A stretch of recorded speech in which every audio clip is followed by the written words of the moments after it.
할렐루야. 네. 오늘 제가 예배를 나오는데 우리 최 장로님께서 저를 보시면서 이런 말 하더라고요. 목사님, 배가 많이 나왔습니다 라고 얘기하더라고요. 그래서 제가 뭐라고 대답했을까요? 속으로 제가 대답을 하려고 했는데 옆에 있던 권사님이 얘기하시더라고요. 당신이 더 많이 나왔으면서. 예, 문득 그런 생각이 들었습니다. 참 우리가 먹는 걸 통해서 우리가 배가 나오는 거지만 말씀을 통해서 정말 어느 곳에 가든지 정말 말씀이 튀어나와서 가는 곳곳마다 하나님의 말씀이 증거되어져서 하나님께 더욱더 칭찬받을 수 있는 우리 모든 성도님들 되시기를 간절히 축복합니다. 네, 오늘은 사여전도의 헌신 예배로 하나님께 영광을 올려드립니다. 제가 보니까 여기 예배 인도하시는 분들만 한복을 곱게 입고 오신 것 같아요. 그래서 또 예배 인도하실 때 긴장하지 마시고 하세요 라고 했더니 긴장 안 하시고 너무 이렇게 잘 인도해 주셨습니다. 여러분, 오늘 이 시간 올해 한 해도 정말 여러분들 사여전도 회원들 모두가 마음을 다하고 힘을 다하고 뜻을 다하고 뿐만 아니라 정성을 다해서 하나님께 헌신된 그런 모습으로 살아가시기를 간절히 소망합니다. 여러분, 제가 사여전도에 속하려면 보니까 55세에서 58세에 들어가야지만이 사여전도에 이제 속할 수가 있습니다. 제가 한번 이제 쭉 살펴보니까 대부분 우리 임원들과 우리 부장님들이 권사님들이 이제 주축이 되어가지고 이렇게 편성이 되어져 있더라고요. 사회적으로 보면 어떻게 보면 조금은 여유 있을지 모르겠습니다. 하지만 우리 교회적으로 보면 누구보다 더 열심히 헌신하고 섬겨야 될 그 위치에 있지 않나라는 생각을 해보았습니다. 그래서 지난주에 우리 김영숙 전사님이 설교하시는데 모르겠습니다. 무슨 근거가 있는지 모르겠지만 우리 삼여전도에 얘기하시면서 군대용어로 상병 마로봉이다 라고 얘기를 하더라고요. 그래서 제가 한번 생각을 해보았습니다. 우리 사여전도회가 되면 그러면 군대에서 어느 정도 위치가 될까 생각해 보니까 이해하실지는 모르겠습니다. 상병 딱 꺾인 거더라고요. 이게 무슨 말이냐면 정말 열심히 일을 해야 될 딱 그 위치에 있다라는 거예요. 뒷짐 지고 물러서 있는 그런 위치가 아니라 정말 누구보다 열심히 일을 해야 될 그 위치에 있다는 사실입니다. 여러분, 무엇보다 우리가 하나님 나라의 다 군사들 아니겠습니까? 우리 좌우에 계신 분들과 함께 보시면서 이렇게 함께 인사했으면 좋겠습니다. 겁먹지 맙시다. 하나님께서 힘을 주실 것입니다. 네, 하나님께서 그냥 막무가내로 일을 맡기시지 않습니다. 하나님께서 우리에게 헌신이라고 하는 그런 일들을 맡기실 때는 그 일들도 그 모든 사명도 감당할 수 있을 만한 그런 능력 또한 주실 줄로 믿습니다. 그러니까 날마다 기도하면서 주신 사명 잘 감당하며 나아가시기를 간절히 축복합니다. 제가 최근에 아내랑 이제 밥을 먹고 이제 후식을 먹으려다가 얼마나 깨가 쏟아졌는지 모릅니다. 여러분, 부러워하실 게 없습니다. 여러분, 제가 자랑하려고 하는 게 아니라 제가 항상 이런 얘기를 할 때는 항상 반전이 있지 않습니까? 이 딸아이에게 이제 아이스크림을 좀 가져달라고 했더니 깨가 들어있는 통을 완전히 쏟아버린 거예요. 그래서 깨가 쏟아지더라고요. 예. 어찌나 사고를 잘 치는지. 여러분, 간절히 바라기는 오늘 드려지는 헌신 예배를 통하여서 다시 한번 믿음으로 결단하시고 하나님 바라보실 때 우리 사여전도의 모든 회원들 모두가 깨가 쏟아지시기를 간절히 소망합니다. 여러분, 쏟아져야 되는 겁니다. 여러분, 깨가 쏟아진다는 건 뭐예요? 기쁘고 즐겁다는 거예요. 사람들이 보기에도, 이웃들이 보기에도 즐겁다는 거예요. 여러분, 헌신을 그렇게 기쁨으로 감당하며 나아가시길 바랍니다. 여러분, 오늘 말씀을 보니까 여러분, 우리가 살아가는 목적이 누가 되어야 되느냐? 주님이 되어야 된다는 것을 얘기하고 있습니다. 여러분, 어떻게 하면 우리가 살아가는 그 목적이 정말 주님을 위한 삶을 살아갈 수 있는지 말씀을 통해서 다시 한 번 더 깨달으시고 그 말씀대로 또 살아내시는 여러분들 되시기를 바랍니다. 여러분, 우리가 주님을 위한 삶을 살아가기 위해서는 첫 번째로 우리가 기억해야 될 것이 하나님께서 기뻐하시는 삶을 살아가야 된다는 것입니다. 하나님께서 기뻐하시는 삶. 여러분, 사역을 하면서 우리 새가족들이나 우리 초신자들을 통해서 한 번씩 얘기를 하다 보면 이런저런 얘기를 듣습니다. 그러면서 하시는 말씀이, 목사님, 교회 와보니까 교회 다니는 거 생각보다 너무 힘들어요, 이런 얘기들 합니다. 또 한 가지 더 얘기하시는 게, 그리고 교회 와보니까 생각보다 이상한 사람들이 교회에 너무 많은 것 같아요. 솔직하게 이런 얘기를 합니다. 그래서 교회 와서 상처를 받는다는 얘기들을 종종 듣습니다. 그러면 제가 변명 아닌 변명처럼 그렇게 또 얘기합니다. 성도님, 교회라는 곳이 완벽한 사람들이 모여있는 곳이 교회가 아닙니다. 여전히 인간이 덜 되고 약하고 부족하고 연약한 사람들이 모여있는 곳이 교회다 보니까 조금 이해해 주시면 좋겠습니다 라고 이렇게 얘기를 드립니다. 사실 그런 면에서 보면 교회가 완벽한 사람들이 모여 있어서 좋은 교회가 아닙니다. 여러분, 교회는 이런저런 불완전하고 또한 미숙한 사람들이 모이지만 그런 사람들을 용납하는 것, 이게 교회가 보여줄 아주 중요한 모습이라고 생각합니다.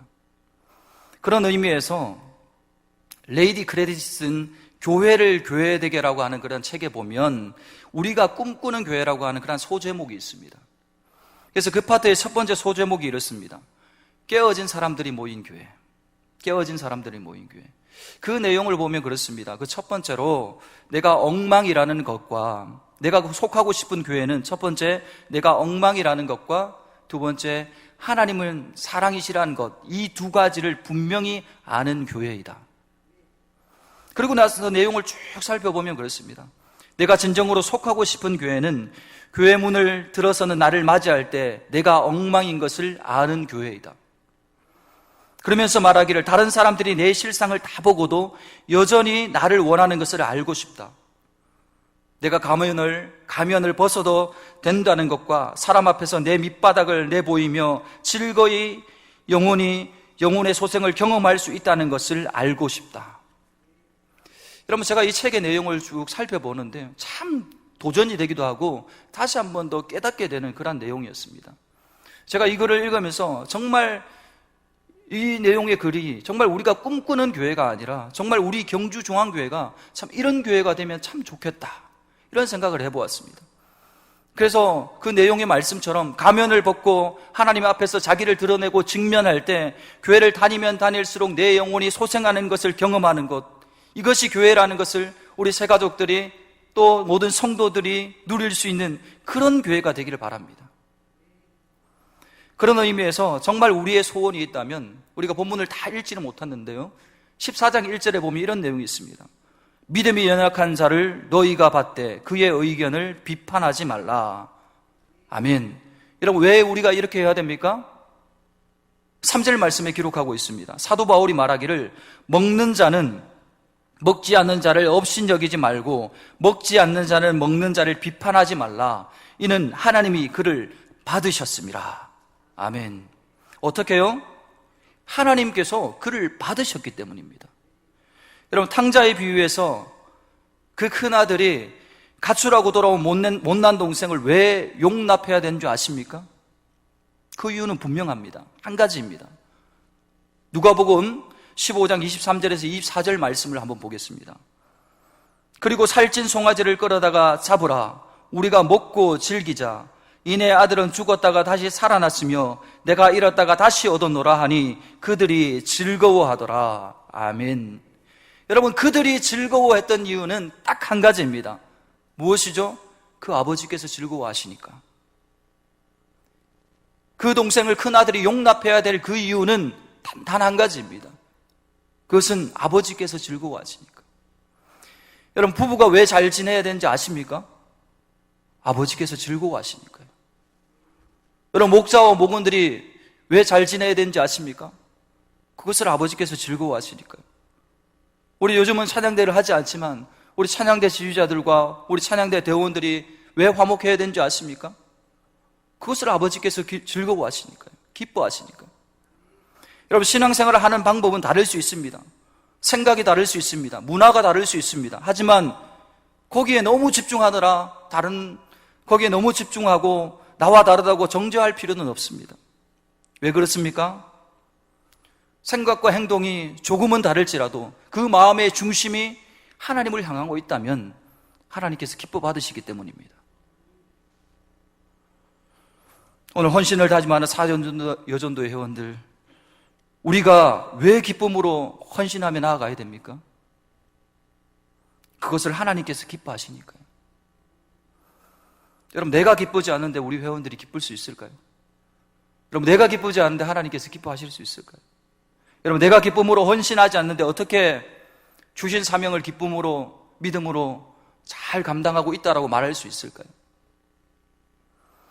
여러분 잘 기억하시고 생각하셔서 나도 기쁘고 교회도 기쁘고 또 공동체도 기쁘고 정말 무엇보다 하나님께서 기뻐하시는 삶의 모습으로 오늘도 다시 한 번 더 헌신을 결단하고 나아가시는 우리 모든 회원들 다 되시기를 간절히 축복합니다. 두 번째로, 우리가 주님을 위한 삶을 살기 위해서는 자신을 위한 삶을 내려놓고 지으신 목적대로 살아가야 됩니다. 자신을 위한 삶을 내려놓으시고 지으신 목적대로 살아가야 된다는 것입니다. 여러분, 사람들에게 누구를 위해서 사느냐라고 그렇게 질문을 해보면 대부분의 사람들이 자신을 위해서 그렇게 살아간다라고 얘기를 합니다. 그래서 출세를 하는 것도, 돈을 버는 것도, 심지어 남을 돕는 것도 사실은 나를 위해서 하는 것입니다. 여러분, 이렇게 우리의 인생이 자기 자신을 위해서 살아가는 것이 너무나도 분명한데 사도 바울은 뭐라고 얘기하고 있습니까? 바울은 우리 중에 누구든지 자기를 위해서 사는 자가 없다라고 이렇게 말씀하고 있습니다. 여러분, 바울의 생각해보면 어떻습니까? 과거에 철저하게 자기 자신을 위해서 살아갔던 사람입니다. 자신의 성공을 위해서 공부를 했던 사람입니다. 또 종교활동도 최선을 다했습니다. 자신이 옳다고 생각하는 일에 절대로 물러남이 없었습니다. 자신의 출세를 위해서 자기가 속한 그 유대교에 충성을 다하기 위해서 그리스도인들을 핍박하고 잡아들인 일에 충성을 다했습니다. 그런데 어떻습니까? 사도 바울이 다메섹 도상에서 주님을 만난 후, 회심하고 난 후 그의 삶을 완전히 뒤바뀌어 버렸습니다. 이제는 진리가 무엇인지를 알게 되었고 이제는 자신만을 위한 삶을 살아가지 않았습니다. 이제는 세상의 모든 사람들에게 복음을 전하며 주님을 위한 삶을 살아갔던 사람이 바로 사도 바울입니다. 그래서 그는 이렇게 자신 있게 오늘 우리들에게 말씀하는 것입니다. 7절입니다. 우리 중에 누구든지 자기를 위해서 살아가는 자가 없고 자기를 위하여 죽는 자도 없도다. 아멘. 여러분, 오늘 사도 바울의 고백이 오늘 여러분들의 고백이 다 되실 수 있기를 간절히 축복합니다. 여러분, 자기를 위하여라고 하는 말은 하나님의 법과 반대되는 삶, 육체적인 그러한 즐거움을 취하는 삶을 말하고 있습니다. 여러분, 주님 안에서 하나님을 바로 알고 하나님을 섬기면서 하나님의 법을 따르면서 하나님을 사랑하고 이웃을 사랑하는, 이웃을 섬기는 그러한 삶을 살아가시길 바랍니다. 왜냐하면 거기에 참된 행복과 거기에 천국의 삶이 있기 때문입니다. 여러분, 기억하시길 바랍니다. 천국은 아주 멀리 있는 것이 아닙니다. 아주 우리와 가까이 우리의 삶의 일부분에 있습니다. 여러분, 예수님을 믿는 가족들이 자신이 먹고 싶은 그런 음식을 고집하지 않고 다른 가족을 위해서 배려하고 양보하는 거기에 천국이 임합니다. 여러분, 예수님을 믿는 가족들이 요즘 코로나라 막 TV 많이 보시는데 자신이 보고 싶어하는 그런 TV 프로그램을 고집하지 않고 다른 가족들을 위해서 또 채널을 양보하는 거기에 천국이 임하는 것입니다. 여러분, 오늘도 우리 성도님들 삶의 자리에서 자신의 영광과 이익과 그런 자신의 그러한 자랑들을 내려놓고 하나님의 영광을 위해서, 하나님의 뜻을 위하여 또 이웃의 유익을 위하여 살아가는 거기에 천국이 임할 줄 믿습니다. 여러분의 가정과 그 외에 여러분이 속해 있는 공동체는 어떻습니까? 자신만을 위해서 사는 것으로 인하여서 천국의 삶을 잃어버리고 살아가고 있지는 않습니까? 여러분, 이 시간 간절히 도전합니다. 우리 모든 성도님들은 자신만을 위한 그런 삶을 던져버리고 어느 곳에 가든지 천국의 삶을 살아가시기를 간절히 축복합니다. 여러분, 본문에 보면 오늘 특이한 점이 있습니다. 오늘 본문 6절에서 8절 사이에 보면 위하여라고 하는 단어가 무려 7번이나 나옵니다. 그리고 특별히 주님을 위하여라고 하는 단어가 무려 5번이나 나옵니다. 여러분, 잘 아시겠지만 이 세상을 살아가고 있는 모든 물건들은 만들어진 목적이 있습니다. 제가 지금 사용하고 있는 이런 강대상도 마찬가지고 이 마이크도 마찬가지고 조명도 의자도 만들어진 그런 목적이 있습니다. 여러분, 사람이란 존재도 절대로 우연히 만들어진 그런 존재가 아닙니다. 목적을 위해서 만들어졌습니다. 여러분, 그 목적이 무엇입니까? 오늘 7절 말씀을 다시 한 번 더 보겠습니다. 우리 중에 누구든지 자기를 위하여 사는 자가 없고 자기를 위하여 죽는 자도 없도다. 아멘. 무엇을 말씀하고 있습니까? 사람이 만들어진 그 목적이 사람 그 자체에 있지 않다라는 것을 오늘 이 말씀을 통해서 얘기하고 있는 것입니다. 바꾸어 말하면 내가 만들어진 이 사람이 만들어진 그 목적이 그 밖에 있다라는 것입니다. 여러분, 만일 어떤 칼이 자기 존재의 목적을 이 자신에게 둔다면 그러면 어떻게 되겠습니까? 그래서 기분이 날 때마다 이 사람도 찌르고 저 사람도 찌르고, 그래서 눈에 보이는 모든 것들을 난도질할 것입니다. 그것은 제거당해야 할 그러한 흉기에 지나지 않을 것입니다. 그 칼은 결국 자기와 이웃을 해치는 꼴이 되는 것입니다. 여러분, 우리 사람들도 마찬가지입니다. 자기의 삶의 목적을 자기 밖에 둔다면 그저 단조롭게 보이는 그러한 그 삶은 엄청난 가치와 의미를 두게 되는 것입니다. 여러분, 잘 이해가 되지 않으시는 것 같은데요. 여러분, 우리 아내들을 한번 생각해 볼까요? 아내들, 여러분, 자신이 만드는 음식은 단순한 음식으로 그치는 것이 아니라는 것입니다. 사랑하는 가족의 살이요 피와 생명이 된다라는 것입니다. 자신의 봉사와 헌신으로 자신의 인생의, 자녀의 인생이 확장되는 것입니다. 더 확대해서 말하자면 내가 지금 만드는 음식은 여러분들의 가족의 미래가 되는 것입니다. 우리 사회전도 회원들도 마찬가지입니다. 여러분들의 그 헌신과 섬김의 목적이 내가 되어서는 안 됩니다. 여러분, 주님을 위한 헌신과 섬김이 되어질 때 날마다 어떻게 해요? 신바람 나는 신앙생활이 되고 하나님께 더욱더 칭찬받는 삶을 우리가 살아갈 수 있는 것입니다. 마지막으로 우리가 기억해야 될 것은, 세 번째로, 우리는 사나 죽으나 누구의 것이요? 주님의 것이라는 사실을 기억하시길 바랍니다. 여러분, 다시 한 번 더 옆에 분들을 보시면서 인사하겠습니다. 사나 죽으나 우리는 주님의 것입니다. 네, 아멘을 하시는 분들이 계시고 안 하시는 분들이 계시네요. 여러분, 사나 죽으나 우리는 주님의 것임을 기억하시길 바랍니다. 그렇다면 우리의 삶의 목적을 내 밖에 두어야 된다고 할 때 그 밖은 구체적으로 어디냐라는 것입니다. 8절 말씀을 함께 보시겠습니다. 8절입니다. 우리가 살아도 주를 위하여 살고 죽어도 주를 위하여 죽나니 그러므로 사나 죽으나 우리가 다 주의 것이로다. 아멘. 사나 죽으나 주님을 위하는 것이 바로 삶의 그 목적을 밖에 두는 것이라는 것입니다. 여러분, 그때만이 그 목적이 바른 목적이 되어질 수 있고 자신과 이웃을 동시에 살릴 수 있는 것입니다. 그때 우리가 참된 그리스도인이요 빛의 자녀가 될 수 있다는 것입니다. 한 아이가 태어났습니다. 이 아이는 태어날 때부터 두 팔뿐만 아니라 두 다리도 없는 머리와 몸통만을 가지고 태어났습니다. 그러나 닭발처럼 생긴 발가락 두 개가 사지의 전부였습니다.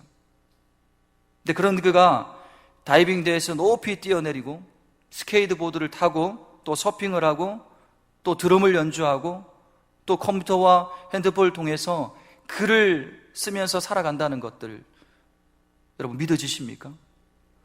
여러분, 실제 그는 이 모든 일을 하면서 너무나도 인생을 멋지고 아름답게 살아가고 있습니다. 그는 지금도 수많은 사람들에게 꿈과 희망의 메시지를 증거하며 살아가고 있는, 그는 여러분 잘 아시겠지만 닉 부이치치입니다.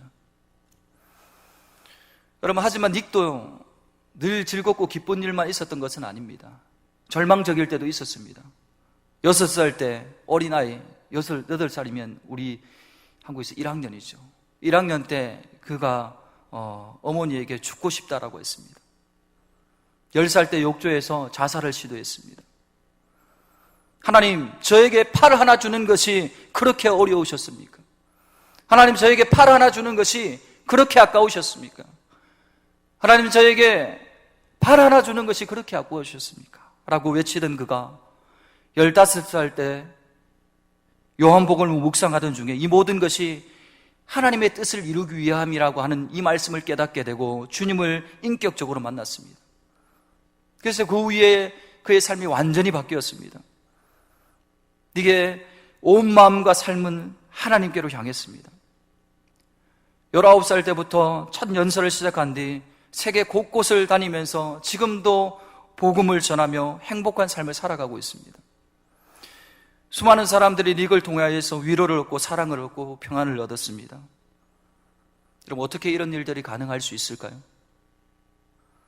이는 그가 그런 상황 속에서 삶의 목적을 우리 주님께 두었기 때문에 가능했던 것입니다. 자신을 세상에 태어나게 하신 하나님의 뜻을 깨닫고 나니, 하나님의 목적을 발견하고 나니 이제는 사나 죽으나 이제는 주님을 위해서 살게 되었던 것입니다. 여러분, 우리가 처해진 환경에 나의 모습이 중요한 것이 아닙니다. 중요한 것은 우리의 마음입니다. 여러분, 오늘 헌신을 다짐하는 우리 사여전도 여러분, 또한 오늘 헌신 예배에 참석한 우리 모든 성도 여러분, 여러분들의 삶의 목적이 무엇입니까? 좌절과 낙심이 아니라 빛과 같이 하나님의 뜻을 이루기 위함이라고 하는 이 사실을 기억하셔서 날마다 기쁨으로 살아가시길 바랍니다. 그렇다면 사나 죽으나 삶의 목적을 주님으로 삼는 이 같은 삶이 어떻게 가능할까라는 것입니다. 그 해답은 9절 말씀에서 제시해 주고 있습니다. 9절 말씀입니다. 이를 위하여 그리스도께서 죽었다가 다시 살아나셨으니 곧 죽은 자와 산 자의 주가 되려 하심이라. 아멘. 어떻게 가능하다고 얘기하고 있습니까? 그리스도로 말미암아 가능하다라는 것입니다. 여러분, 어머니들이 이 아이들을 출산할 때 그 고통이 무척이나 참기가 어렵지만 어머니는 어린아이가 잘 자라기 위해서 모든 것을 아낌없이 희생합니다. 때로는 며칠씩 잠을 자지 못하지만 밤을 꼬박 새지만 자식을 위한 그 사랑은 변하지 않습니다. 저희 아이가 계속 어렸을 때 참 많이 울었던 것 같습니다. 그래서 한 2돌 정도 될 때까지 계속 안고 있고 업어주고 의자에서 또 차를 타면서 재웠던 그런 기억이 있습니다. 그래서 그런 얘기들을 아버지께 이렇게 얘기하면 그렇게 얘기합니다. 너가 그랬다, 이렇게 얘기합니다. 저희 아버지께서 제가 어렸을 때 너무 울면서 잠을 안 자니까 막 던져버리고 싶더래요. 그래서 저도 아이를 키워보니까 한 2돌 정도 잠을 안 자니까 조금은 이해가 되더라고요. 물론 행동으로 옮기지는 않았습니다. 여러분, 어머니가 잠도 못 자고 하니까 하루 종일 업고 있으니 아마도 아버지께서 그런 마음이 드시지 않았나 그렇게 생각합니다. 여러분, 그런데 어머니는 그렇게 잠을 못 자고 힘들어도 그런 마음을 품지 않습니다. 아이를 위해서 희생하고 포기합니다. 그게 어머니입니다. 여러분, 부모와 자식의 사랑도 이러한데 하물며 우리를 향한 그 하나님의 사랑은 어떠하겠습니까? 여러분, 하나님은 우리의 아버지가 되십니다. 하나님은 우리를 만드신 분이십니다. 하나님 오늘도 우리와 함께 하십니다. 오늘 우리를 지켜주십니다. 잊지 않으시고 고아와 같이 버리지 않으십니다. 이 사랑이 있었기 때문에 우리 주님께서 자신의 생명을 버릴 수 있었던 것입니다. 그러면서 12절은 이상의 내용의 궁극적인 그런 결론을 우리들에게 가르쳐주고 있습니다. 12절 말씀입니다. 이러므로 우리 각 사람이 자기 일을 하나님께 직고하리라. 아멘. 여러분, 직고하리라고 하는 이 말은 사실대로 아뢰라라고 하는 말입니다. 여러분, 바꾸어 말하면 하나님 앞에서 자신의 그 삶을 바르게 어떻게 해요? 성찰해보라는 것입니다. 입으로는 사나 죽으나 주님을 위해서 살아간다고 하는데 실제로 행동은 자기의 욕심과 자기의 그 영광을 위해서 살아가고 있는 것은 아닌지 하나님 앞에서 늘 따져보아야 된다는 것입니다. 그리고 오늘 신앙의 목적과 방향이 자신의 이기적인 세속적 성공과 출세가 되어버린 다수의 타락한 교회와 성도들에게 강력하게 도전하고 있는 것입니다. 이제는 신앙생활을 이용해서 자기 자신의 왕국을 확장하고 자신의 영광과 이익을 추구하며 이기적인 그런 세속적 성공과 출세를 꿈꿨던 그 자기를 위한 신앙을 내려놓고 주님을 위해서 오늘도 살아가라고 하는 것입니다. 오늘 헌신을 다짐하는 우리 사회연전도 여러분, 여러분들의 헌신과 섬김을 통해서 주님이 드러나고 계십니까? 정말 주님이 드러나십니까? 섬기고 봉사하는 것조차도 여러분들이 드러나려고 하고 있지는 않습니까? 여러분, 제가 이렇게 따지자고 이렇게 물어보는 건 아닙니다. 함께 고민하고 함께 생각해보자라는 것입니다. 다시 한 번 더 잘못되었다면 함께 손을 붙잡고 시작해보자라는 것입니다. 여러분, 이건 저도 마찬가지입니다. 연약하죠. 부족합니다. 무너질 때가 많습니다. 이러한 모든 질문들은 오늘 헌신을 다짐하는 우리 사회연대 회원들뿐만 아니라 우리 모두에게 날마다 던져보아야 하는 것입니다. 그렇게 우리가 주님을 위해서 살아갈 때 주님께서는 여러분들을 자연스럽게 높여주실 것입니다. 오늘도 주님을 위해 살아가야 될 것들이 있다면 망설이지 마시고 고민하지 마시고 뒤돌아보지 마시고 거기가 축복의 자리라는 사실을 기억하며 달려나가시길 바랍니다. 힘들고 어렵지만 기쁨으로 헌신하며 달려나가시길 바랍니다. 주님의 길을 가는 것이 쉽다라고 얘기한 적 없습니다. 어렵고 힘듭니다. 그게 정상적인 것이죠. 그게 여러분들의 기쁨이 되시길 바랍니다. 그러므로 사나 죽으나 우리가 다 주의 것이로다. 오늘 여러분들의 고백이 되시기를 우리 주님의 이름으로 간절히 축원합니다.